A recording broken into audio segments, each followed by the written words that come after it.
welcome to this new episode of the Phileas Podcast.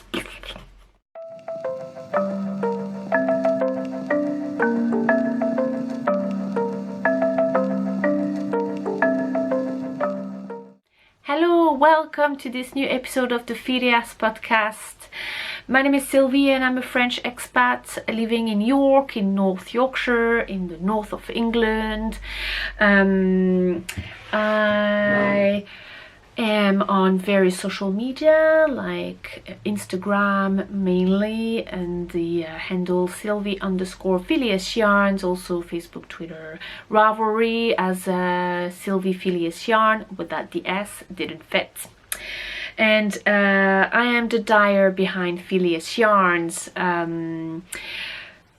You can find my yarn in my Etsy shop. I will put all the links to the social medias and the Etsy shop in the description box below, as well as a little some timestamps and also all the references to everything I'm going to be talking about in this podcast. So this is episode 7 of the Phileas Podcast. Last episode, episode 6, revolved around Yarndale, so it was a bit of a special one. So effectively I haven't been talking about, can you see that?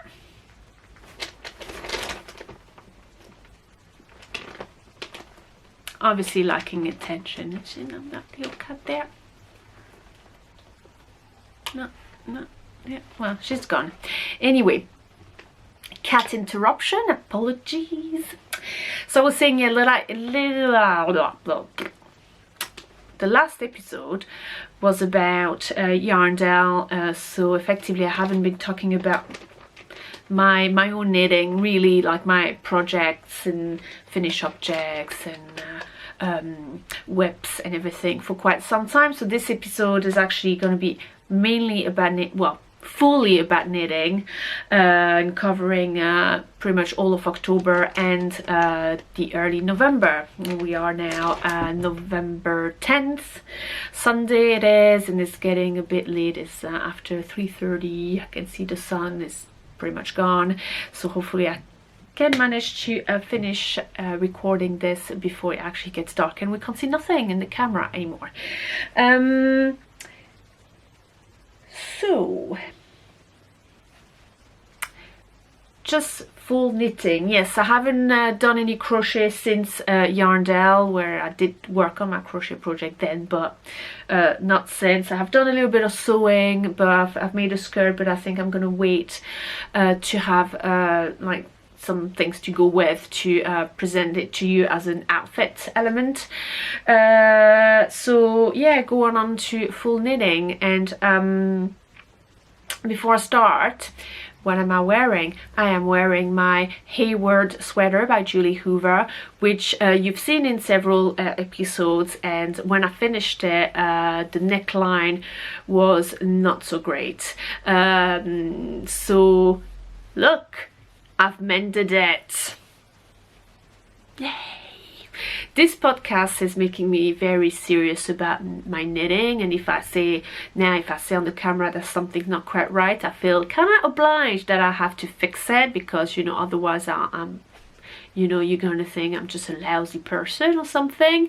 But anyway, it's all for the best, because I have now basically I've unraveled. So the original neckline was too loose, and it was, you know, it is a rolled neck, which is fine, I don't mind that, but it was rolling so much that you could see basically where you picked up the stitches. So that wasn't very nice that wasn't very elegant. So I pretty much unraveled these few rows of the roll neck, and I've redid them completely, but on 2.75 mils, which is probably a good 2 or 3 size needle size lower than the originally what I knitted with. So all happy now, I can wear it. I still need to get used to the very sort of, you know, low sort of sleeves, dolman sleeves, but I'm sure it will be fine in the mid-seasons and today. So yes, so knitting, so finished objects. I'm gonna run that under the theme of travel knitting and gift knitting, because it's pretty much what I've been doing, knitting on my travels. And what have I been knitting on my travels? Gifts. So I've been to a couple of places, been on a couple of trips in October.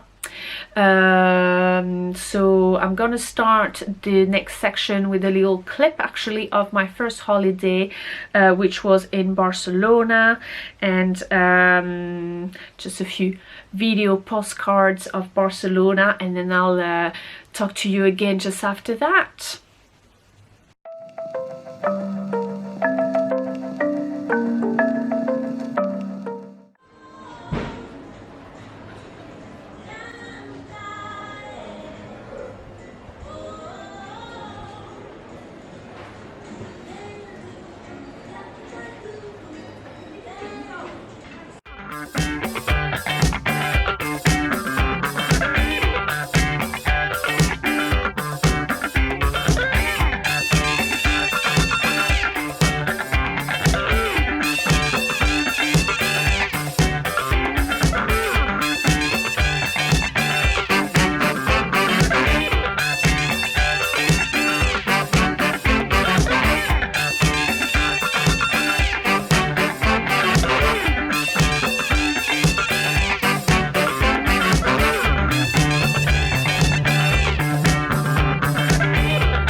hope you enjoyed these few images of Barcelona. So I went there only a couple of days after Yarndale. I think that, well, pretty much Yarndale finished on the Sunday.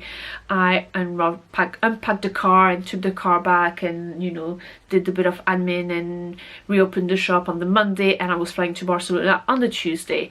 So it was only a very short trip, only really a couple of full days in Barcelona, and I was meeting a friend who lives in Philadelphia in America then.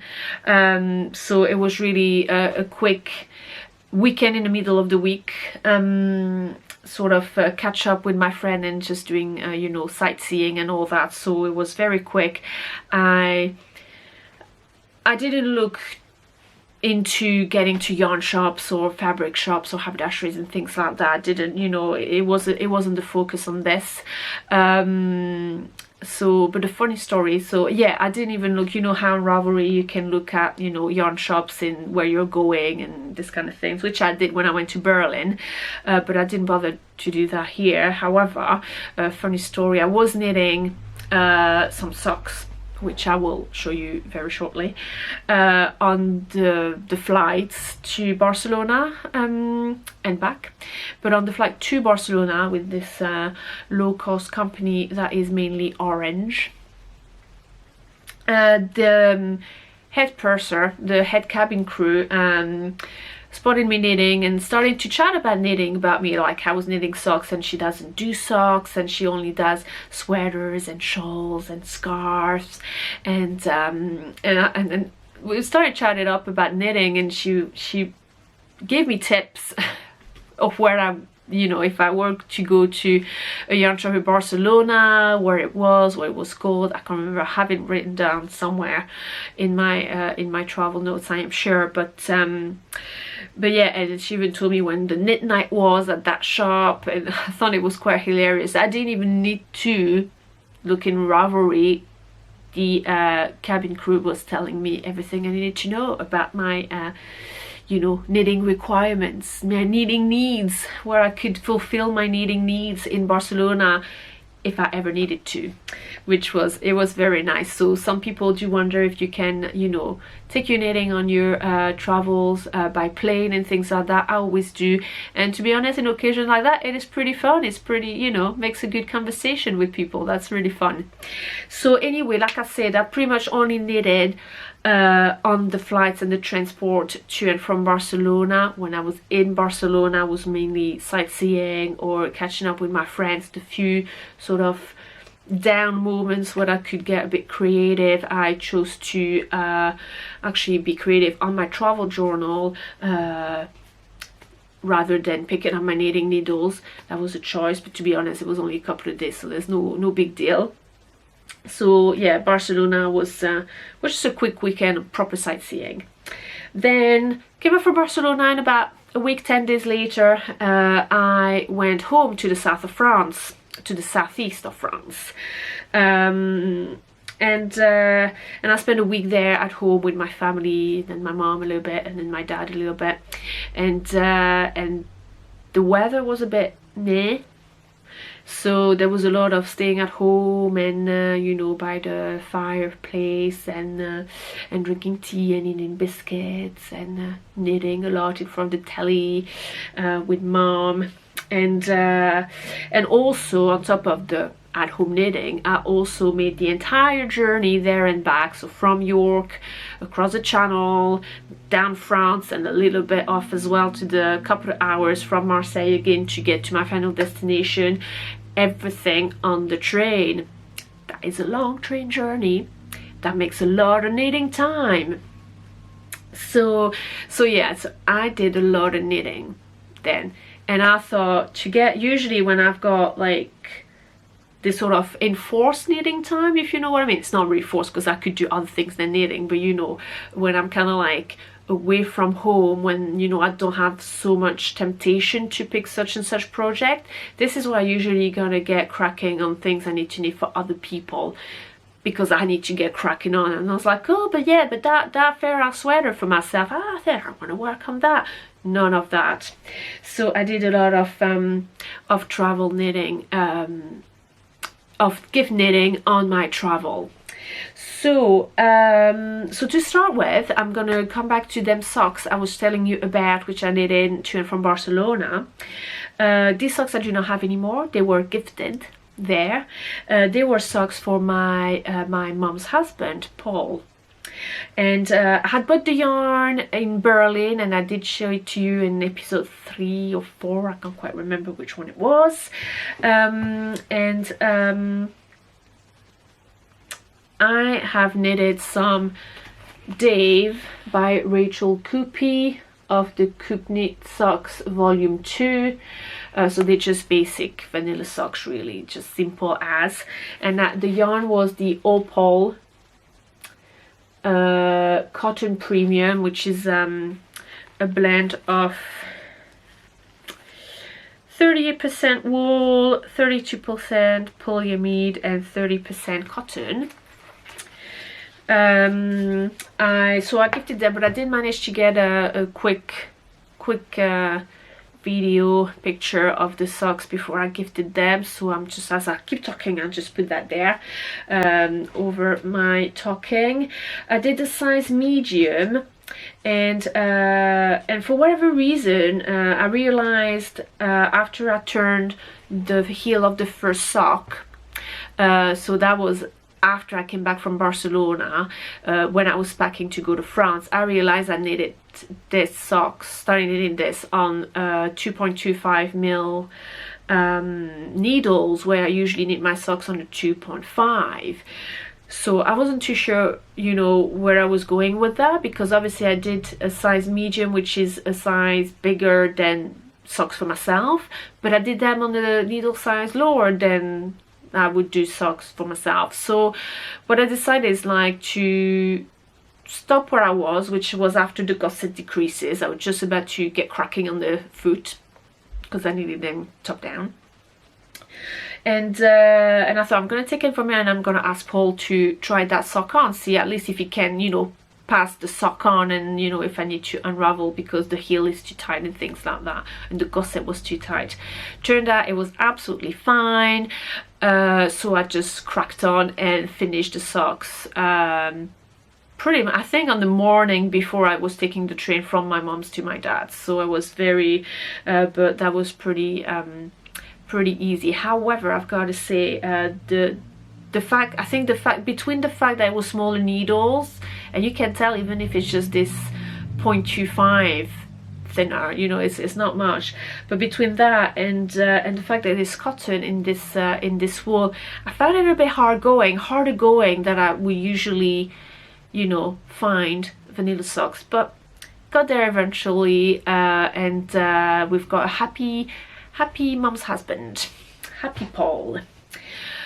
So that was it. That was the socks. Now on the train journeys, I cracked on with some hats.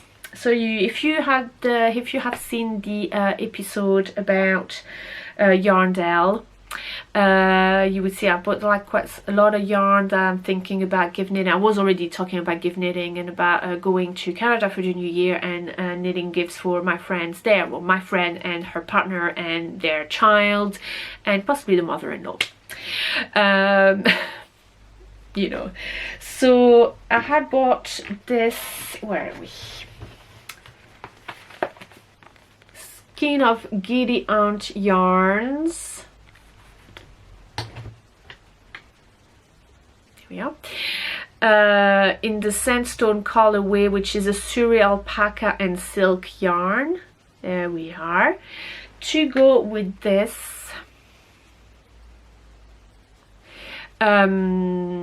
this is a Corriedale, 100% Corriedale sock yarn, which was a trial for my La Cabane à Sucre colorway.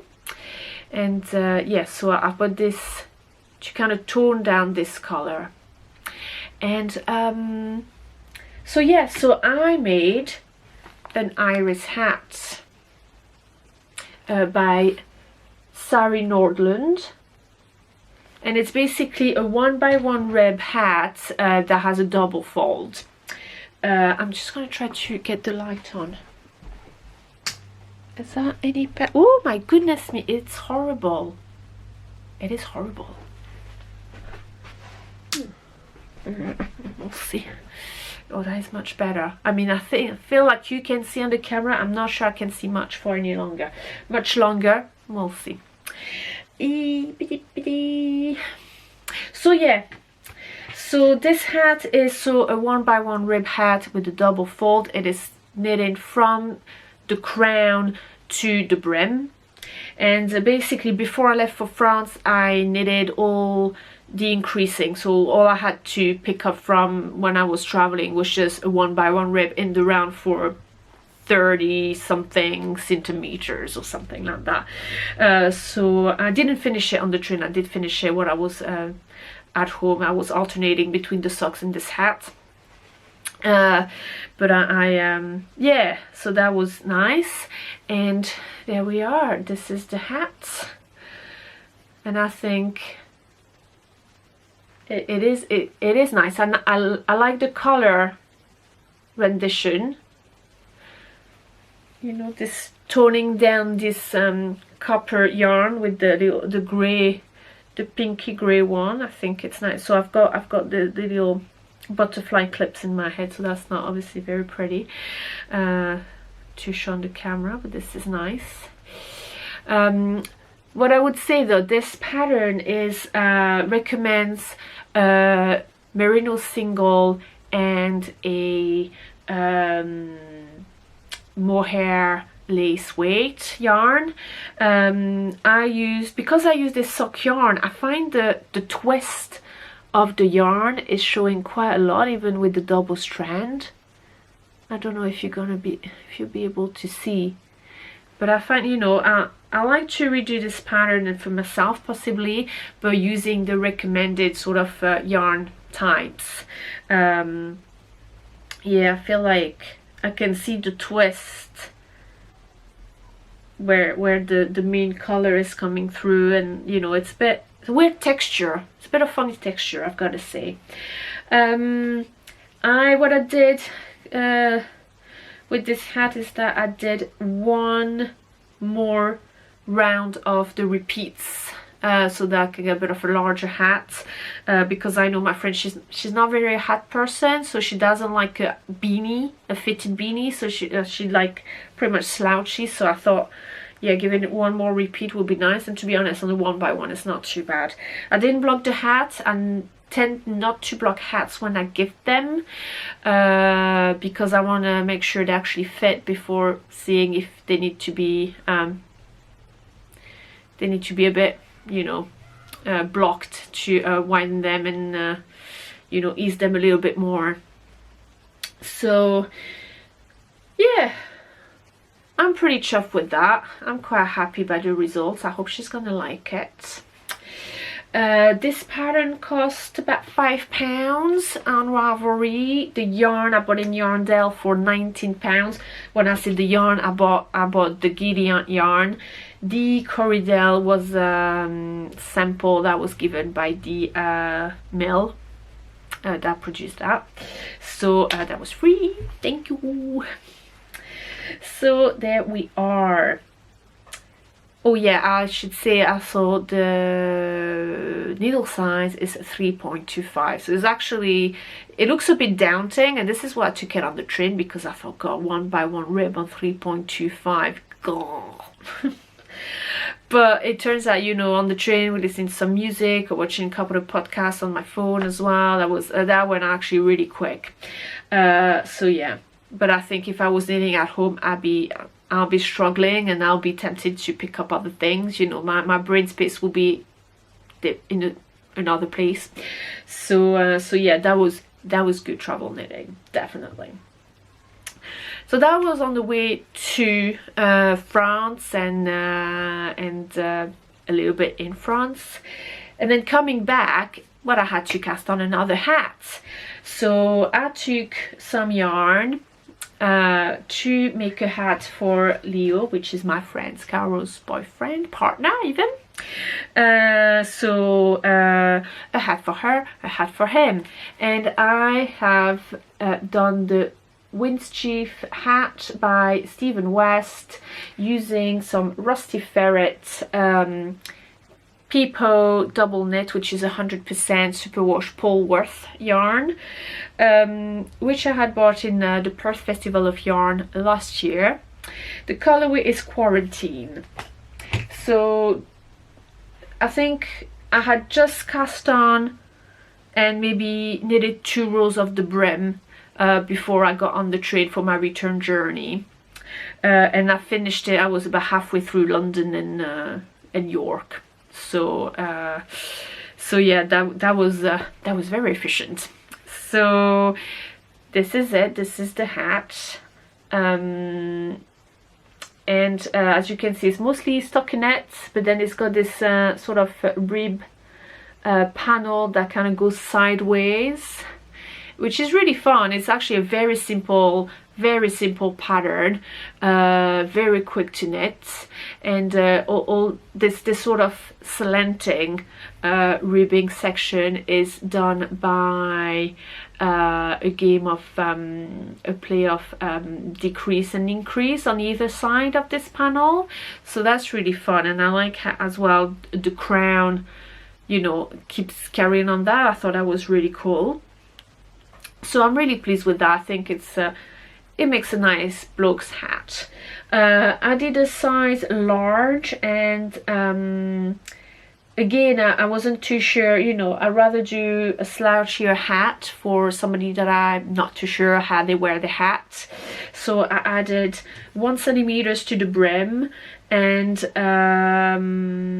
another centimeters to the body of the hat before I started to decrease. So that's another 2 centimeters total of length for this hat.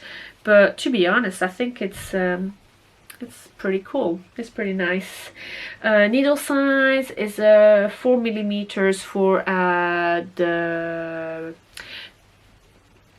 them ribbing, and a 4.5 for the rest of the hats. And there we are. I think the pattern is costs £6.20 about, and the yarn cost me £18. So again, that's a pretty standard okay price for a little hat gift. And that's it for the finished objects in terms of gift knitting. And I was pretty good going on my mojo for hats. So I knitted a couple of hats, just simples. I've used the barley hat by Tin Can Knits, who usually has the garter stitch panel in it, but I've just used the just done in stocking it. It was just for the the stitch count and this kind of things. These are made of leftover yarns, and I am going to donate them to a charity in York that looks after homeless people. I do sometimes do that when I want a quick knit. I want something to switch off for like a few hours, and out of my current projects and things like that. So sometimes we'll cast on a hat with some leftover yarns. So I've got a couple more here that I've done in the previous month. Then I will put them all together and go gift them. I usually use free patterns, or I would other patterns that currently are in my collection. So mostly as Tin Can Knits, I think. So this is a barley without the garter stitch. This is, I think, this is a DK hat, so it'll be the anthology, based on the anthology, but obviously without the Fair Isle or the color work. This is the antler hat, which is also a free pattern. I may need to block this one though before I give it away, just to stretch it. This one, however, is a Claire Divine's pattern, is the chai, but again, that is that's a pretty nice pattern. I don't know what I did do at the crown, but never mind that. Yeah, it's a pretty nice, just interesting enough but simple enough to get going and make a quick hat. So yeah, this will be gifted to charity for homeless for Christmas. Hopefully they make some people a little bit happier. I am going to move on to works in project, but I will probably have to do that tomorrow if I've got the chance, or another day. Tuesday. It's Sunday today because the lights is starting to wane, so I can see it in the camera. But again, if I get the light on, it would just go all yellow and meh. So for consistency, I may try to wear the same sweater, and you won't be able to tell the difference. But it is what it is. I'm talking too much. That is the problem. I thought I had time to do both the French and the English recording. Nah, not so much.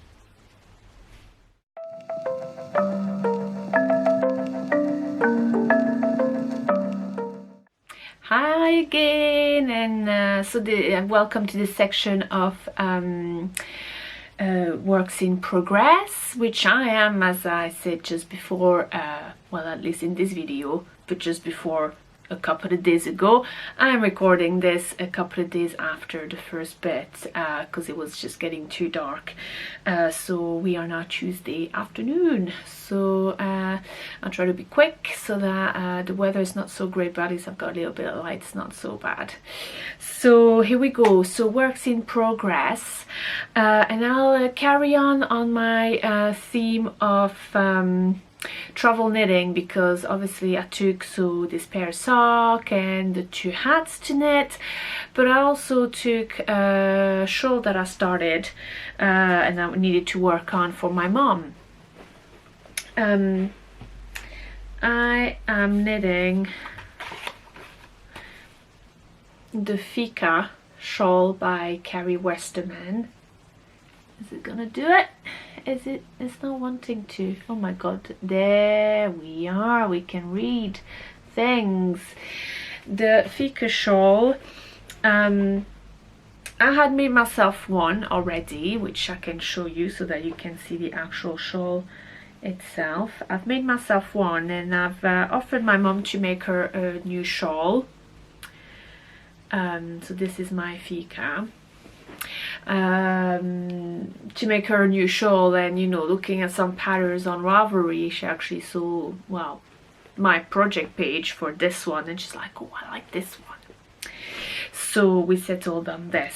So I really like this pattern. Very simple, it's very triangular shape. So we started just a few sets of rows. There's actually just a couple of repeats of this little lace pattern, which makes a little sort of flower. Can we see? Anyway, and then it's like repeats to increase and do this lace section, and then like a seed stitch on the border, and it's very modular, so you can just do however much repeats of the lace and however much repeats of the border charts. On my shawl, and this is what I was thinking I would be aiming for my mom's shawl, I did 14 repeats of the lace chart and 10 repeats of the border chart. But my mom's shawl, I am knitting in a thicker yarn actually than my orange one. The orange one is my own escapism yarn base, which is a heavy lace. I am knitting my mom's, can I just get there we are. It's always a bit awkward to show a shawl that's still on the needles. My mom's is this one. It's the John Arbon Textiles Devonia 4-ply, so it's a bit of a thicker yarn. So I kind of wonder actually if I'll need to do as many repeats, at least on the lace chart, that I did on my orange, my first Fika shawl. So I need to take some measurements. I'm just at the end of the first skein of yarn, so usually I would tend to change at the end of the first skein. Then I will start the second skein on the border chart to have there's the same dialogue, but just this little thing like that, to think, oh, you're about halfway through. So yes, so this is the Devonia 4-ply, the yarn, which is a 50% Exmoor Blue Face, 30% Blue Fess Leicester, and 20% Wensleydale, 100% Devon wool.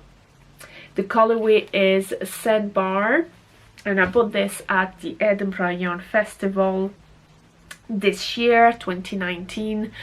And yes, so I was searching for some yarn in the sort of color my mom asked me to find, which was some kind of like beigey, neutral ecru, beigey champagne kind of color. But I settled on this one, which is a bit darker than what she thought, but she still likes it. So obviously I did show it to her before I got cracking on this show, because it's a bit of a big project still. I wanted to make sure she actually liked it. So yeah, so it's all good. So I'm working on this. So we'll see. Obviously this is one of my gift knitting, but there's no really real rush to do it. This is my mom, she knows it's coming, as long as it's coming for the winter. I think I'll be seeing her next in February, so maybe I'll aim to do that for then. And also this is actually a sort of knitting exchange we're doing with my mom, because I'm knitting her this shawl, but she's making me a jumper, which I would do wool for, but at least she's knitting it, so it's not bad. So when I get to see her next, she'll get her shawl and I'll get my new sweater. Yay! Next on the works in project and the gift knitting, still we're back to Canada now. And if you remember on the last episode, the Yarndale one, I had this, I was talking about these two colors of Coupe Knits Sakier DK that I had from the Garter Stitch retreats. That was in my little welcome package for the retreat. And when I was in Yarndale, I went to Rachel Cusby's stall and I bought these two colors to complement. And so I was going to make a sweater for my friend Carol's and her partner's Leo, their little son, who was 2 years old, their little baby. And I've made good progress on this sweater. I'm using the Flaxlight pattern by Tin Can Knits. Usually it would have a, you know, garter stitch, you know, panel on the sleeves, but I'm not doing that because I'm already doing the block color stripe thing, so I thought that wasn't necessary. I'm just gonna do plain knitting and it's fine. I really like how this color combination and the sequence of color is working.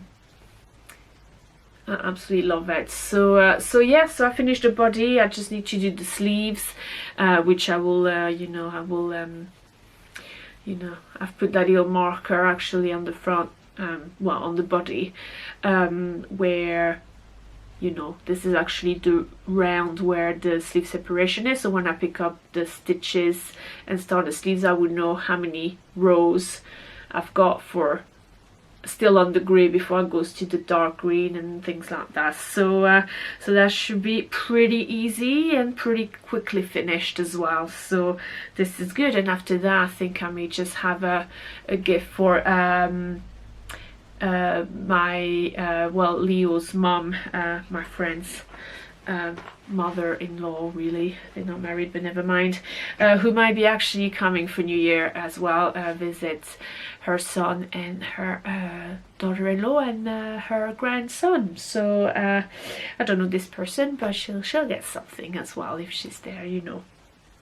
So that's it for the gift knitting and things like that. I have got one last work in progress to show you, which is one that I showed you. I had just started on not the previous but the one before episode, so that'll be episode 5. This is the Errata sweater by Jennifer Steingass, which is this sweater there. I had just done the neckline, which is a roll neckline. It's only a few rows of you know, stockinette in the round, and I had just started couple of rows of the collar work. This is a top down sweater. Well, I have made good progress. It is not finished, but I have made good progress. As you can see, I have finished the body of this sweater and I am quite well away on the first sleeve. I absolutely adore this project. this color work I really love. This yoke is just amazing. I love the combination of colors as well. It's not something that I would necessarily go for, but I like how it works out. And you know how sometimes when you're you know, you go somewhere with a yarn and you find a nice yarn that goes with it, but it's not really, you know, something that you would have thought from the get-go, and then it just works well. So it's still sort of my color palette, and you know, still me, but at the same time in a different way. So I really like it. So just to show you, and this is I've not blocked the body. This is my color work as is, straight off the needle. So I think it's gonna bloom nicely when it's blocking. I won't need to hard block it. It's just, you know, just gonna be taking a little bath to even out the stitches, but I don't even think I need that much of it anyway. So yeah, so the yarns, just a little reminder, I've obviously talked about it already, and I will mention it again when it moves on to the finished objects, hopefully next podcast. The main color, so the green here, is a French yarn, Boucle Laine, in their Merino Angora 90-10. So it's 90% Merino d'Arles and 10% Angora. Show you the label here, and which is here, and it's in the Verdier colorway, which I had 3 skeins, and I'm on the 3rd skein. Did I can't remember if I cracked on the 3rd skein for the sleeves, but mustn't be too far, to be honest. So it is a fingering weight, I should say, and it's about, yes, average 400 meters per 100 grams. And I bought this yarn at Le Fil de la Manche, a yarn festival in Normandy. It takes place late April. I bought it in the festival for this year, 2019 as well. So yeah, so it is a fingering weight, so obviously, you know, I mean, the color work's obviously fun and goes quite quickly. Once you get onto the stockinette, I do like mindless knitting, even in stockinette, but obviously that takes a little while. And the contrast color is the Brooklyn Tweed Loft, which is the American wool. Grown in Wyoming, and it is in the Meteorite colorway. So this, not sure we're going to be able to see much on the camera, but you know, it is this brown. It's quite a reddish brown, and it's got this little sort of speckle tweedy effect with little speckles of colors like reds and blues and a bit of yellow greens.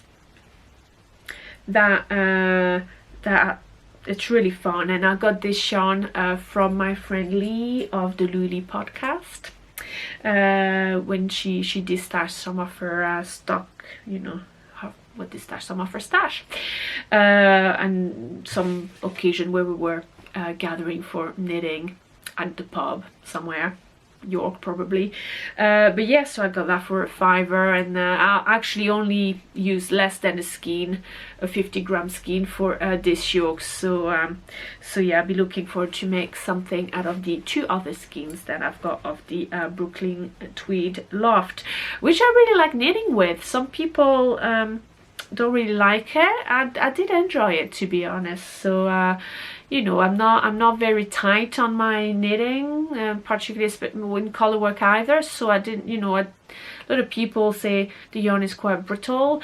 I didn't find it, but this is my own opinion, let's just say. So these are for the finished objects. And I'm gonna move on to the section of Parlez-Vous Knitting. I think I'm just gonna read my notes. I think that was it. Yeah, I mean, I could tell you about you know, all my plans for knitting this winter and how I'm gonna organize my works in progress and things like that. I have a couple of big big and intense knitting project on the go, Fair Isle or brioche, so I kind of alternate these with simple things. Could tell you about this, but then we'll still be there tomorrow.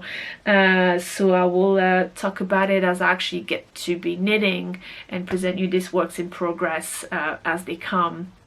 And so I'm gonna crack on with the Parlez-Vous Knitting section.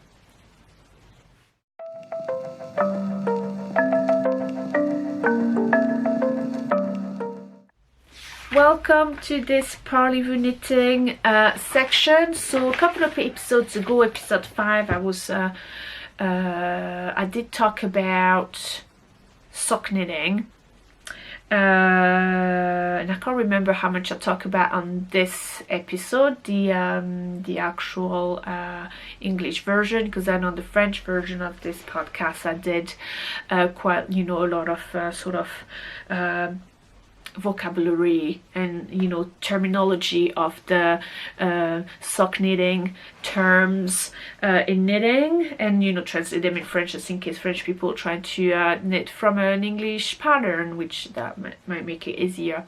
And I did think about doing a second part, which will be just a few words about sock yarn and maybe recommending a few patterns. So I'm going to do that just quickly for the sock yarn. To be honest, I'm not gonna go at length over it. For me, in my opinion, a sock yarn, I'm either way between it has to have nylon or it could be all natural. I don't mind. I don't think the nylon is necessarily what makes a sock yarn. What for me makes a sock yarn is the twist. If it's got a high twist, then it's gonna be durable. It is this. If you got a high twist, I mean that is quite tight, and the fiber it's actually trapped in that twist. So that will prevent it escaping everywhere, and then sort of felt, but not felt as a uniform sort of fabric, but felt kind of like outwards and create holes, or just make holes. So for me it is a high twist that is the important element of a sock yarn. After that, nylon is always a good thing.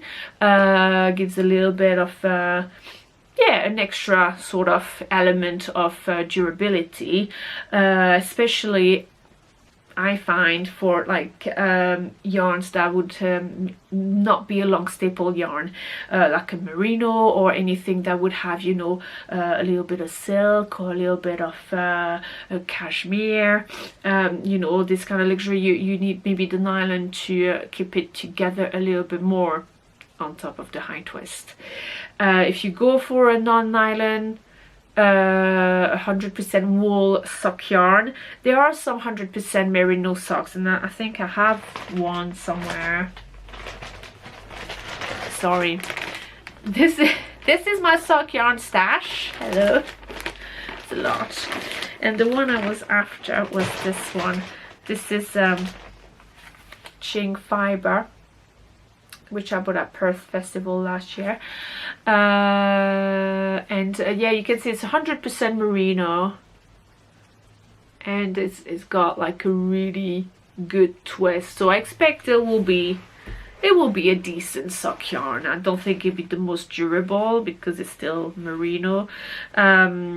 But yeah, and so if you want a non-nylon, you might want to go for long staple yarn, like a Bluefest Leicester is mid-length, so that works already well. But anything, especially this is where we say that mohair is a good idea as an alternative, because mohair has got very long locks, so the fleece, when it's spun, is very it catches well,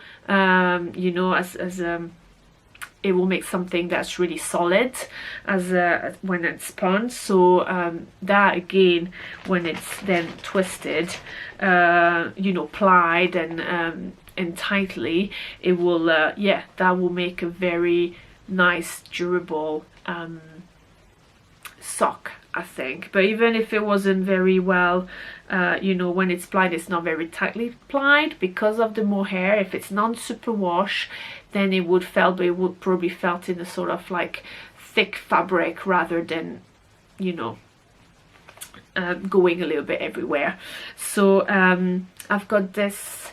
I could show you my own new yarn base, but I don't have it handy, so never mind that. Top organization, Sylvie. So I'm going to show you this. This is a Knitting Goddess skein of her Blue Fest Leicester and mohair sock yarn. So you can see it's got a nice high-low, and it's got a good twist as well on the ply. So this is going to be a good example of a new non-nylon sock yarn. So yeah, so it's just, you know, there are a lot of options for sock yarn, but I would what I would say is that, yeah, what you want to make sure it's got like a good twist. It's well plied. Don't make socks with the like merino single. That is no. Alpaca can be problematic, but then again, I think if it's combined with something, either another like a sheep wool that has got long flocks, like, you know, I'm pretty sure John Arbon Textile used to have this alpaca sock yarn, which I think they blended the alpaca with some sheep that they had. I think maybe the Exmoor Blueface actually, and that made a really nice sock yarn. So, and very soft from the alpaca, but also quite durable from the sheep. And I'm not sure if it had nylon in it, but you know, 100% alpaca is probably not a good idea unless you want to do bed socks, anything that you're not gonna rub with a shoe. And but yeah, so high twist is the thing to me that is essential to a sock yarn. So I've gathered a selection of sock patterns and some sock designers as well, my go-to designers sometimes when I'm just, you know, after inspiration, people that I like a lot of what they do. This obviously, I'm looking at the wrong page, so I think that'll be a good start. There we are. And these are patterns that I've liked and favorited on Ravelry, that I maybe have in my queue, you know, with yarn already sort of associated with the pattern, or they just, you know, there might be some sort or designer I've already knitted from, or yeah. So but obviously this is not an exhaustive list. I've got so many sock patterns that I really like, so I thought I'd make a nice little blend selection for you. So I'm gonna start with the designers that I like, my go-to designers, starting with my pal Claire Divine. Claire Divine, who's known as Knit Share Love. As I mentioned, maybe I can't remember what I did say on the on this English version of the podcast number 5. Claire's wrote a book about socks called Sock Anatomy, and to me this is my Bible for socks.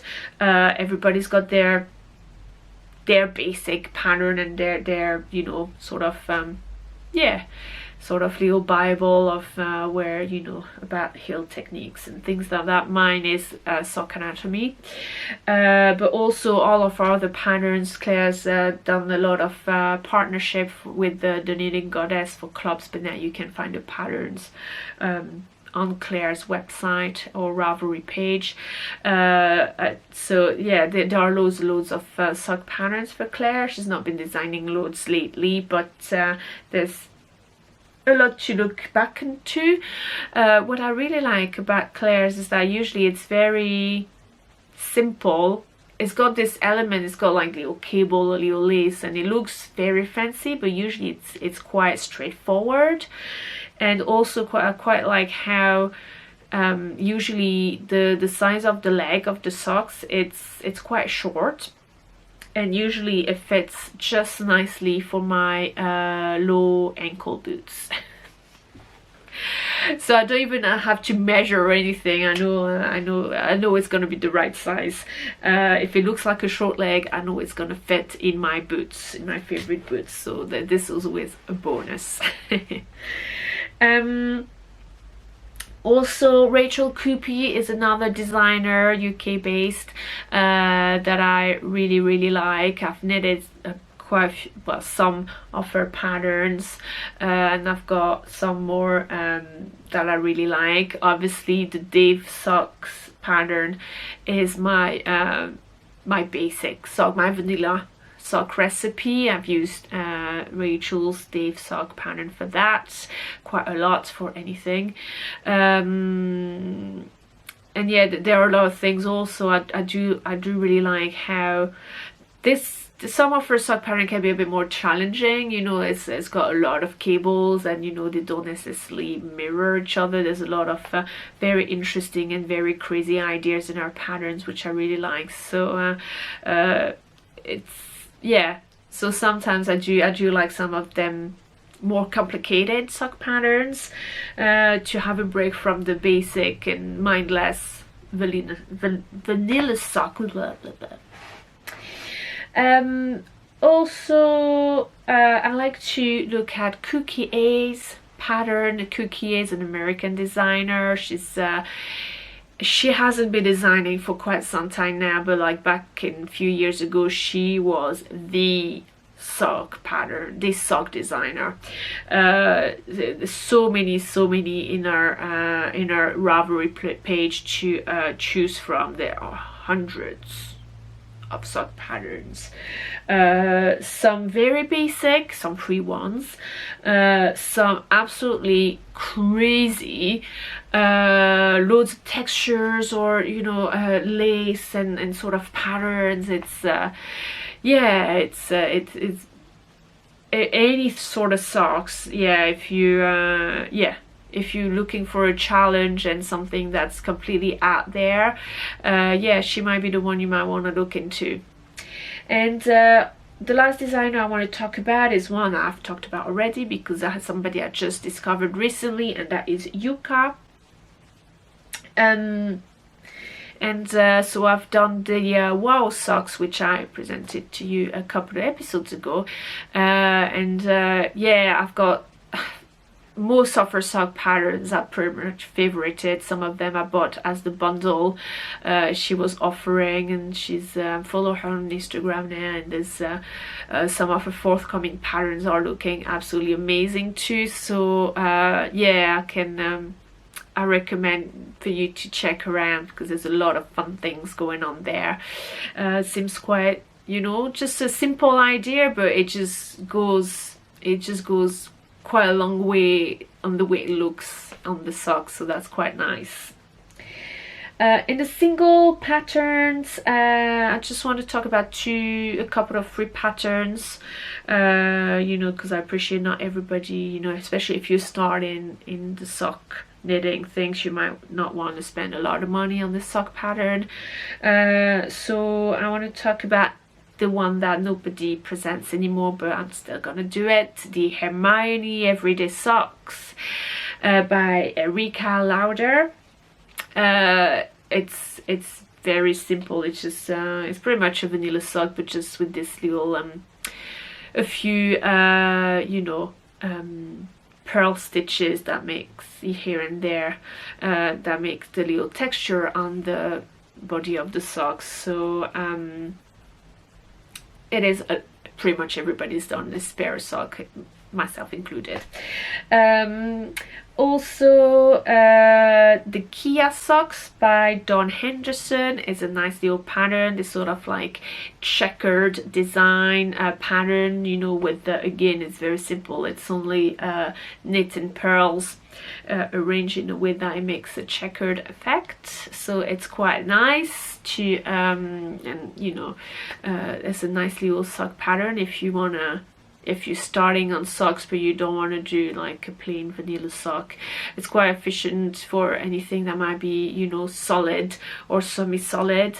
Makes it like a fun thing, you know, not boring plain sock. so that's quite nice. Now going into the paid for pattern and a little bit more, you know, out there, I've highlighted the brioche toe-up socks by Lavagna Patricella. Lavagna Patricella is well known for everything brioche. So there are a few actually brioche patterns on their page, brioche socks patterns, sorry, on their page. I'm not a big fan of toe-up socks, but I don't know, maybe as you know, I think they're looking pretty good. These are the ones to me that look the best of all that there is on offer. I need to have a better look maybe, but I mean this might be in the longer, further future. It's not quite immediate, but it's always fun if you like knitting brioche. Makes a quite cozy sock actually, this brioche. Next, Atlantis Twins by Designed by Dells. Designed by Dells is a Canadian male designer who actual names I completely forgot, but never mind. And I really like this sock pattern.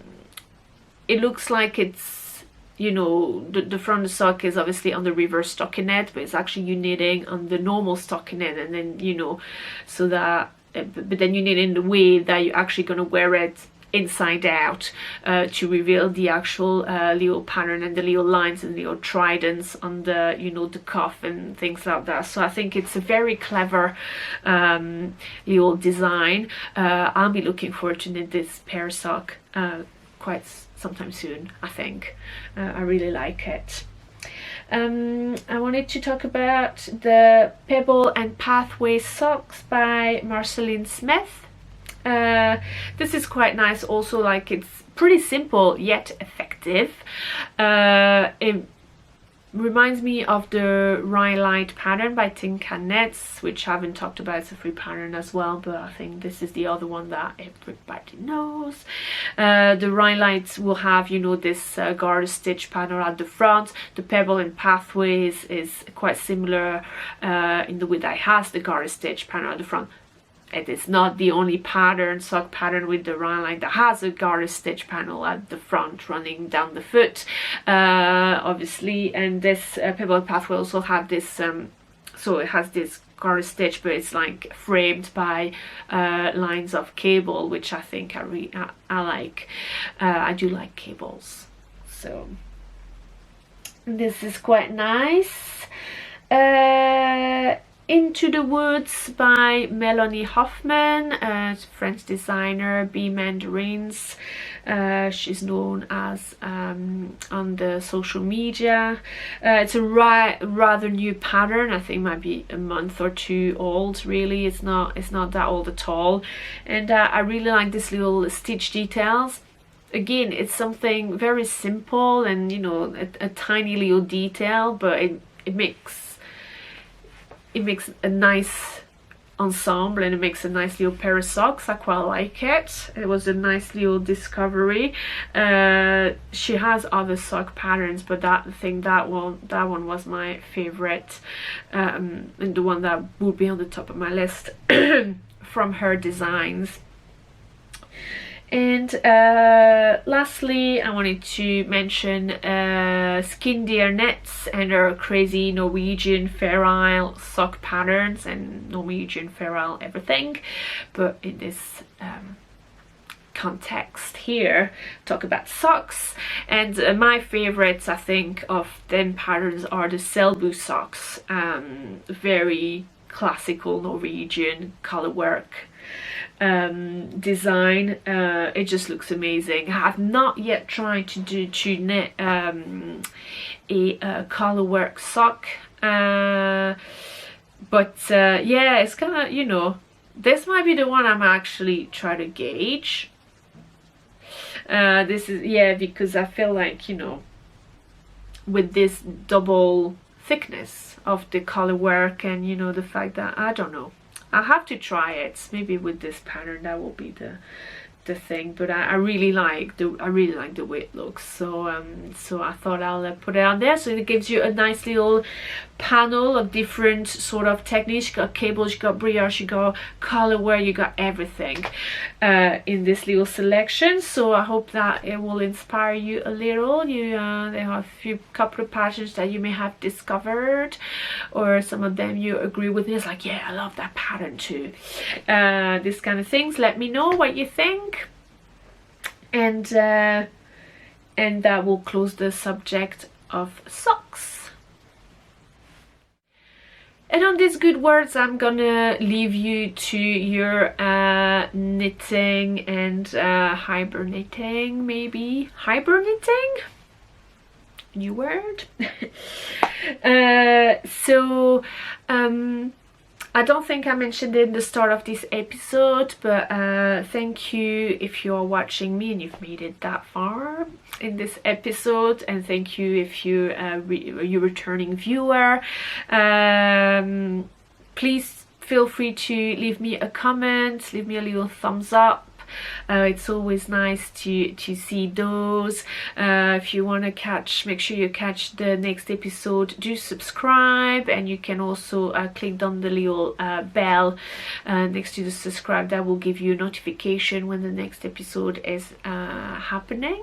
It's on the channel. And I forgot what I was completely forgot again what I was going to say. Never mind. So yeah, thank you very much. It's always a pleasure to do this podcast and to see you but not see you here. And so yeah, so until next time, keep warm, keep cozy, and keep making amazing things. See you soon.